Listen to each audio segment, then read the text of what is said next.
السلام علیکم عزیز بچوں، میں اختر سہیل، اردو معلم، Farooqia boys high school Mysore. On line classes میں آج ہم شاعرہ ڈاکٹر صغریٰ عالم کی لکھی حمد پڑھیں گے۔ بچوں، آپ جانتے ہیں حمد کسے کہتے ہیں یا حمد کی تعریف کیا ہے؟ یہاں حمد کی تعریف دیکھیے۔ خدا کی تعریف میں لکھی گئی نظم کو حمد کہتے ہیں۔ لفظ حمد مدح سے مشتق ہے۔ مدح کے معنی تعریف کے ہیں۔ اس میں اللہ تعالیٰ کی صفات ظاہر کرنے والے نام اور اس کی نعمتوں کا ذکر کیا جاتا ہے۔ حمد عموماً غزل کی حیت میں لکھی جاتی ہے۔ اکثر شعراء اپنے مجموعے کلام کی ابتدا حمد سے کرتے ہیں۔ عزیز بچوں، حمد پڑھنے سے پہلے حمد کی تخلیق کار ڈاکٹر صغریٰ عالم کا ہم تعارف دیکھیں گے۔ نام صغریٰ بیگم، قلمی نام صغریٰ عالم، 18 جنوری 1938 کو ضلع کلبرگی میں پیدا ہوئیں۔ 10 مارچ 2010 کو آپ کا انتقال ہوا۔ ڈاکٹر صغریٰ عالم ریاست کرناٹک کی نامور شاعرہ ہیں۔ حیطِ صدف، بیت الحروف، صف ریحان، قوس قزح، حنائے غزل آپ کے شعری مجموعے ہیں۔ کف میزان تنقیدی مجمع ہے۔ آپ کے نعتیہ و حمدیہ کلام کے مجموعے محراب دعا اور باب جبرائیل ہیں۔ آپ نے دوہے بھی لکھے۔ آپ کی نثری تصانیف بھی شائع ہوئی ہیں۔ بچوں، یہ تصویر ڈاکٹر صغریٰ عالم کی ہے۔ آج ہم آپ ہی کی لکھی حمد پڑھنے جا رہے ہیں۔ دیکھیے، حمد آپ کے سامنے ہے۔ کتنے اشعار کی حمد ہے یہ جملہ؟ 5 اشعار ہیں۔ 5 اشعار ہیں اور امتحان میں عام طور پر اس کے 4 اشعار زبانی لکھنے کے لیے پوچھا جاتا ہے۔ یہ ایک بار تحت اللفظ میں یہ حمد پڑھتا ہوں، بغور سماعت فرمائیں۔ صدائے کن سے ابد تک شباب تیرا ہے، عیاں بھی تو ہے اور پنہاں حجاب تیرا ہے۔ کسی بھی در سے اجالوں کی بھیک کیا مانگیں، اندھیری شب بھی تیری آفتاب تیرا ہے۔ صنم تیرے ہیں خدا ناشناس بھی تیرے، نماز عشق کا ہر ایک نصاب تیرا ہے۔ رضا تیری ہے غفور الرحیم بھی تو ہے، غضب و قہر بھی تیرا ثواب تیرا ہے۔ دم ودا ہے صغریٰ کو بخش دے یا رب، تو یوم دین کا مالک حساب تیرا ہے۔ بچوں، میں نے آپ کے سامنے جو پڑھا وہ تحت اللفظ میں پڑھا۔ ایک مرتبہ اسے ترنم سے سن لیں۔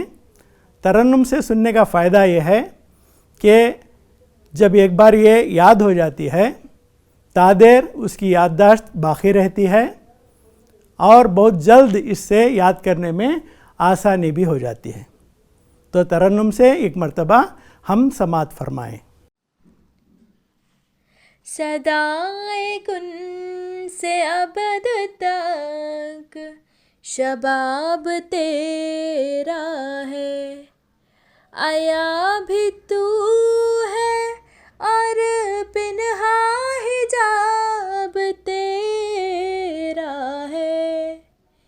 کسی بھی در سے اجالوں کی بھیک کیا مانگے، اندھیری شب بھی تیری آفتاب تیرا ہے۔ صنم تیرے ہے خدا ناشناس بھی تیرے، نماز عشق کا ہر ایک نصاب تیرا ہے۔ رضا تیری ہے غفور رحیم بھی تو ہے، غضب و قہر بھی تیرا، ثواب تیرا ہے، دم وداع ہے صغرا کو بخش دے یا رب، تو یوم دین کا مالک حساب تیرا ہے۔ آپ نے ابھی تک ترنم سے حمد سنی، ممکن ہے پسند آئی ہوگی۔ اب ہم اس حمد کی تشریح سمجھیں گے۔ یہاں آپ کے سامنے پہلا شعر ہے۔ کیا ہے شعر؟ صدائے کن سے ابد تک شباب تیرا ہے، عیاں بھی تو ہے اور پنہاں حجاب تیرا ہے۔ تو اس شعر کو سمجھنے سے پہلے اس شعر میں جو اہم الفاظ استعمال ہوئے ہیں اس کے معنی سمجھنا ہمارے لیے ضروری ہوتا ہے۔ کون کون سے الفاظ؟ مثال کے طور پر صدا، صدا کے معنی کیا ہیں؟ آواز۔ صدائے کن، کن کی آواز، کن بن جا، ہو جا۔ ابد معنی شروع، آغاز یا ابتدا۔ شباب معنی جوانی، عروج۔ عیاں ظاہر، پنہاں پوشیدہ یعنی چھپا ہوا، حجاب پردہ۔ ہاں تو بچوں اب اس کے معنی ہم سمجھیں گے۔ شعر اس طرح ہے، صدائے کن سے ابد تک شباب تیرا ہے، عیاں بھی تو ہے اور پنہاں حجاب تیرا ہے۔ شاعرہ کہتے ہیں صدائے کن سے ابد تک۔ صدائے کن بچوں آپ کو شاید معلوم ہو، اللہ تعالیٰ نے اس ساری کائنات کو محض ایک لفظ کن کہہ کر بنایا۔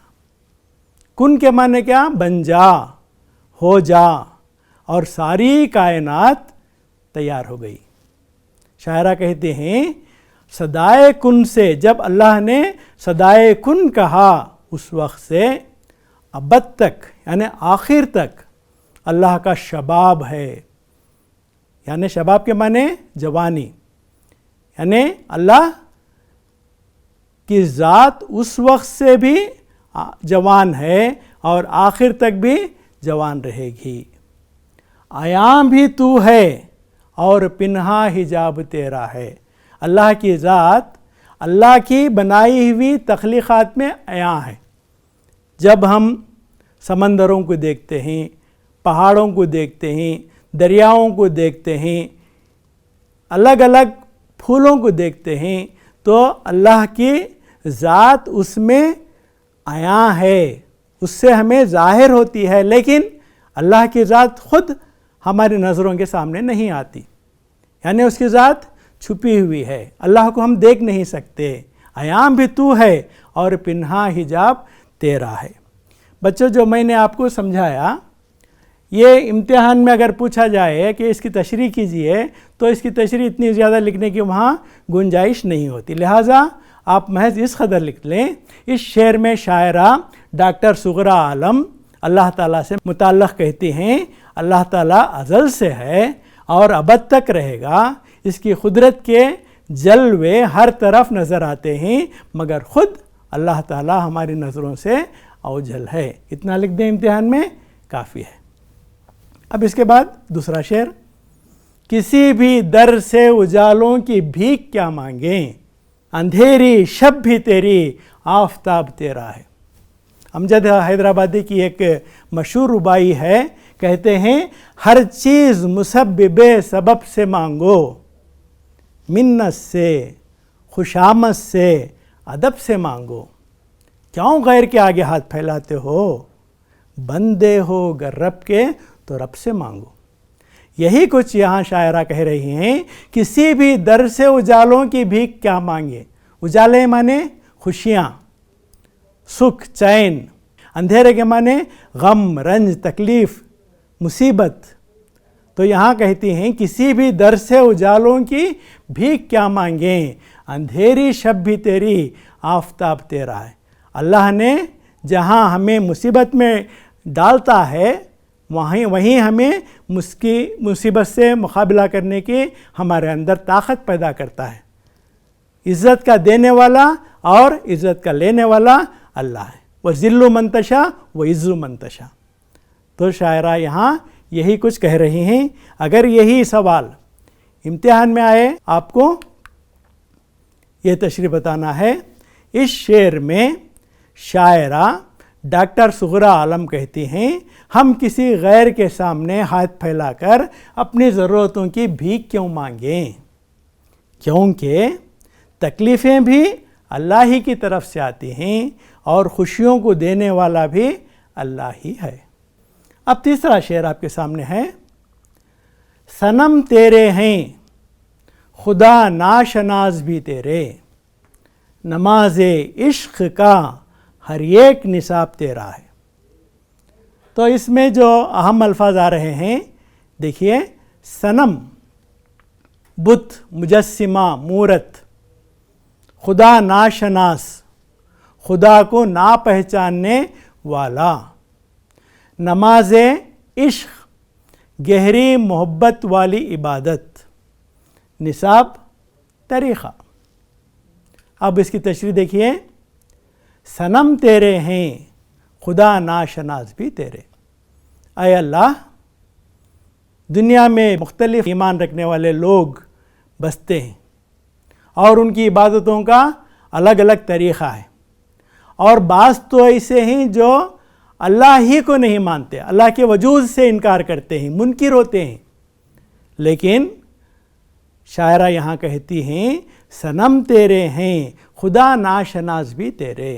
جو اللہ کو نہیں پہچانتے وہ بھی تیرے ہیں، اور جو لوگ بتوں کی پوجا کرتے ہیں وہ بت بھی تیرے ہیں. جو محبت کے ساتھ، گہرے عشق کے ساتھ عبادت کی جائے وہ طریقہ اللہ کو قابل قبول ہوگا. ٹھیک ہے. اب امتحانی نقطہ نظر سے دیکھیے. اس شعر میں شاعرہ ڈاکٹر صغریٰ عالم اللہ تعالیٰ سے مخاطب ہے. کہتی ہیں اے اللہ، یہ جو انسان تجھے نہیں پہچانتے وہ بھی تیرے بندے ہیں، جو بت پوجے جاتے ہیں وہ بھی تیرے ہی ہیں. عشق میں ڈوب کر جس طریقے سے بھی عبادت کی جائے وہ تجھے قابل قبول ہوگی. ٹھیک ہے. اب چوتھا شعر. رضا تیری ہے غفور الرحیم بھی تو ہے، غضب و قہر بھی تیرا، ثواب تیرا ہے. اس میں جو اہم الفاظ ہیں وہ رضا. رضا کے معنی کیا؟ مرضی. غفور اللہ کا نام ہے، معنی ہیں معاف کرنے والا. رحیم یہ بھی اللہ کا نام ہے، اس کے معنی ہیں رحم کرنے والا. غضب، غضب کے معنی غصہ. قہر، قہر کے معنی عذاب. پھر ثواب، ثواب کے معنی نیکی. اس شعر میں شاعرہ کیا کہنا چاہتے ہیں؟ رضا تیری ہے، اے اللہ تیری مرضی چلتی ہے، تو تیری مرضی کا مالک ہے، تو مختار ہے جبکہ ہم محتاج ہیں. رضا تیری ہے، غفور و رحیم بھی تو ہے، تو ہی معاف کرنے والا اور تو ہی رحم کرنے والا ہے. غضب و قہر بھی تیرا. اللہ جہاں غفور ہے، جہاں رحیم ہے، وہاں قہار بھی ہے، جبار بھی ہے. غضب و قہر بھی تیرا. جب اللہ ناراض ہوتا ہے تو کبھی کبھی اللہ تعالیٰ قہر نازل کر دیتا ہے، غضب نازل کر دیتا ہے، لیکن ثواب بھی دیتا ہے. ہماری نیکیوں کا اجر دینے والا اللہ ہے. تو امتحان میں آپ اس کی تشریح اس طرح لکھیں گے. اس شعر میں ڈاکٹر صغرا عالم اللہ تعالیٰ سے مخاطب ہیں، کہتی ہیں اے اللہ تو اپنی مرضی کا مالک ہے، تو معاف کرنے والا اور رحم کرنے والا ہے. تو جب غضب ناک ہوتا ہے تو عذاب بھی نازل کر دیتا ہے، مگر تو ہی اپنے بندوں کو انعام و اکرام سے بھی نوازتا ہے.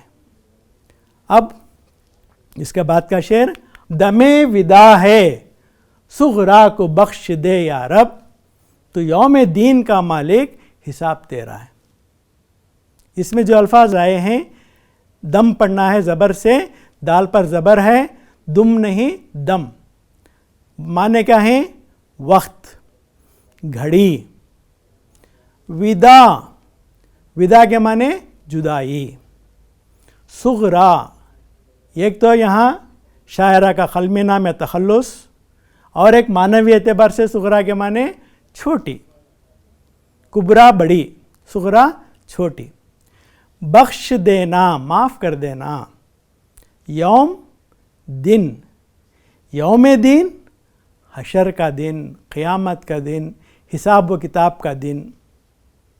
اب اس کی تشریح دیکھیے کیا کہنا چاہتی ہیں، دم ودا ہے صغرا کو بخش دے یا رب. اس شعر میں شاعرہ اللہ تعالیٰ سے اپنی بخشش کی دعا مانگ رہی ہے.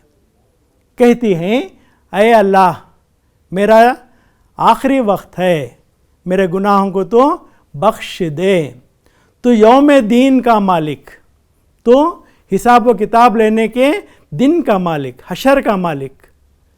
حساب تیرا ہے، اگر تو حساب لینے پر آ گیا تو ہم بڑے گھاٹے میں پڑ جائیں گے. اس واسطے تیرا رحم، تیرا کرم ہی ہمیں معاف کر سکتا ہے. تو دم ودا ہے صغرا کو بخش دے یا رب، تو یوم دین کا مالک حساب تیرا ہے. امتحان میں تشریح اس طرح لکھی جا سکتی ہے. اس شعر میں شاعرہ ڈاکٹر صغرا عالم اللہ تعالیٰ سے اپنی بخشش کی طلبگار ہیں. کہتی ہیں اے اللہ صغرا کے جانے کا وقت قریب ہے، تو اسے معاف فرما دے. تو حساب کے دن کا مالک ہے، اگر تو حساب لینے پر آ گیا تو ہماری خیر نہیں، تیرا رحم ہی ہمیں بچا سکتا ہے. ہاں تو بچوں، ابھی آپ اس حمد کی تشریح سن رہے تھے، امید ہے کہ سمجھ میں آ گئی ہوگی. اب اس کے مشقی سوالات دیکھ لیں گے. مشقی سوالات آپ کے سامنے ہیں، ایک جملے کے سوالات ہیں اور اس کا جواب آپ ہی کو لکھنا ہے.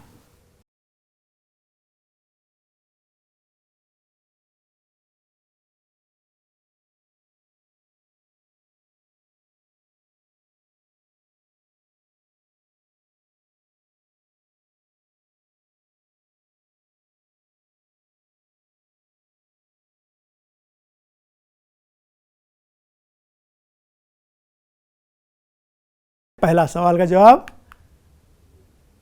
اللہ تعالیٰ کی کس صدا سے دنیا وجود میں آئی؟ کیا ہے؟ اللہ تعالیٰ کی صدائے کن سے دنیا وجود میں آئی. شاعرہ کسی اور در سے اجالا کیوں نہیں مانگنا چاہتی؟ کیونکہ اندھیری رات اور سورج اللہ ہی کے ہیں. تیسرا، نماز عشق کے نصاب سے کیا مطلب ہے؟ گہری محبت سے کی جانے والی عبادت کے طریقے کو نماز عشق کا نصاب کہتے ہیں. چوتھا، دم ودا شاعرہ کس سے بخشش کی طلبگار ہے؟ کس سے ہے؟ اللہ تعالیٰ سے ہے. ٹھیک. پھر آخری، ہم کے چوتھے شعر میں اللہ تعالیٰ کے کس ناموں کا ذکر ہے؟ اللہ غفور الرحیم ہے. اب ایک مرتبہ خلاصہ بھی دیکھ لیں. ہم میں شاعرہ ڈاکٹر صغرا عالم اللہ تعالیٰ سے متعلق کہتی ہیں اللہ تعالیٰ ازل سے ہے اور ابد تک رہے گا. اس کی قدرت کے جلوے ہر طرف نظر آتے ہیں، مگر خود اللہ تعالیٰ ہماری نظروں سے اوجھل ہے. ہم کسی غیر کے سامنے ہاتھ پھیلا کر اپنی ضرورتوں کی بھیک کیوں مانگیں؟ کیونکہ تکلیفیں بھی اللہ ہی کی طرف سے آتی ہیں، خوشیاں دینے والا بھی اللہ ہی ہے. جو انسان اللہ کو نہیں پہچانتے وہ بھی اللہ کے ہیں، اور جو بت پوجے جاتے ہیں وہ بھی اسی کے ہیں۔ عشق میں ڈوب کر کی جانے والی عبادت اللہ کو قابل قبول ہوگی۔ وہ اپنی مرضی کا مالک ہے، وہ معاف کرنے والا اور رحم کرنے والا ہے۔ وہ جب غضبناک ہوتا ہے عذاب بھی نازل کر دیتا ہے، مگر وہ بندوں کو انعام و اکرام سے بھی نوازتا ہے۔ ہم کے آخر میں شاعرہ اپنی بخشش کی دعا کرتے ہوئے کہتی ہیں کہ صغرا کے دنیا سے رخصت کا وقت قریب ہے، تو معاف کر دے، تو حساب کے دن کا مالک ہے، تیرا رحم ہی ہمیں بچا سکتا ہے۔ اب 10 الفاظ یہاں آپ کے سامنے ہیں، آپ کو ان کے متضاد الفاظ بتانا ہے۔ متضاد معنی اپوزٹس، یعنی اضداد۔ بولیے ابد کا ضد کیا ہے؟ ابد کا اپوزٹ کیا ہے؟ ازل۔ ابد آخری، ازل شروع۔ آیا ضد ہے نہا۔ خدا شناس اس کی ضد ہے خدا ناشناس۔ Very good. پھر اجالا، اجالے کی ضد ہے اندھیرا۔ آفتاب، آفتاب کے معنی سورج کے ہیں، یہاں چاند نہیں لکھ سکتے، اس کا دوسرا لفظ مترادف لکھنا ہے، اور آفتاب کا ضد ہے مہتاب۔ مہتاب کے معنی چاند۔ شب، شب کے معنی رات۔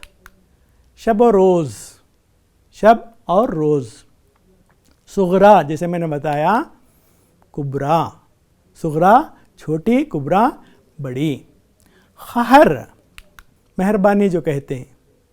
پھر دن، دن کی ضد ہے رات، اور آخر میں 10واں جو ہے ثواب کا عذاب۔ ٹھیک ہے، یاد رکھیں گے نا، امتحانی نقطہ نظر سے بھی اہم ہے۔ ٹھیک، اب اس کے بعد چونکہ یہ زبانی یادداشت کرنی ہے آپ کو، اس واسطے یہاں ایک سرگرمی دی گئی ہے، آپ کو صحیح مصرع پہچاننا ہے۔ پہلے مثال کے طور پر صدائے کن سے ابد تک شباب تیرا ہے، ادھر بھی دیکھیے صدائے کن سے ابد تک شباب تیرا ہے۔ آپ جو غلطیاں ہیں یہاں آپ کو پہچاننی ہے، ہر ایک مصرعے میں ایک ایک غلطی ہے۔ ایام بھی تو ہے اور پنہا حجاب تیرا ہے، ادھر ایام بھی تو ہے، پنہا حجاب تیرا ہے، اور نہیں ہے وہاں۔ پھر کسی بھی در سے اجالوں کی بھی کیا مانگوں، کسی بھی در سے اجالوں کی بھی کیا مانگیں۔ اندھیری شب بھی تیری آفتاب تیرا ہے، اندھیری شب بھی تیری آفتاب تیرا ہے۔ صنم تیرے ہیں خدا ناشناس بھی تیرے، صنم تیرے ہیں خدا شناس بھی تیرے۔ صحیح کیا ہے؟ صدا، صدا کے ہجے دیکھیے، سواد دال الف صدا، صدا کے معنی آواز۔ سین دال الف صدا لکھ دیں، معنی بدل جائیں گے، معنی ہمیشہ کے آ جائیں گے۔ پھر دوسرا صحیح کیا ہے؟ ایام بھی تو ہے اور پنہا حجاب تیرا ہے، اور یہاں آنا ضروری ہے، اس واسطے اگر اور نہیں آیا ہے کے بعد تو وہ غلط ہو جائے گا۔ تیسرے شعر میں مانگوں اور مانگیں، آخر میں دیکھیے دو میں فرق ہے۔ صحیح کیا ہے؟ مانگیں، وہ صحیح ہے، مانگوں غلط۔ اندھیری شب بھی تیری آفتاب تیرا ہے، وہاں تیری ہے اور ادھر دیکھیے تیری ہے، تو تیری صحیح ہے، اگر تیری لکھیں تو غلط ہو جائے گا۔ صنم تیرے ہیں خدا ناشناس بھی تیرے، یہاں ناشناس اور وہاں شناس۔ صحیح کیا ہے؟ ناشناس صحیح ہے، شناس آ جائے غلط ہو جائے گا۔ قواعد میں علم عروض کیا ہے اور اس سے جڑے ہوئے اصطلاحات کیا ہیں؟ علم عروض کیا؟ شاعری میں اوزان اور ان کا علم ہی علم عروض کہلاتا ہے۔ پھر بحر، دیکھیں یہاں بحر، ارکان کی تکرار سے جب کوئی خاص وزن پیدا ہوتا ہے تو اسے بحر کہتے ہیں۔ پھر ارکان کیا؟ وہ مقررہ الفاظ جن سے بحر بنتی ہے، جیسے فاعلن،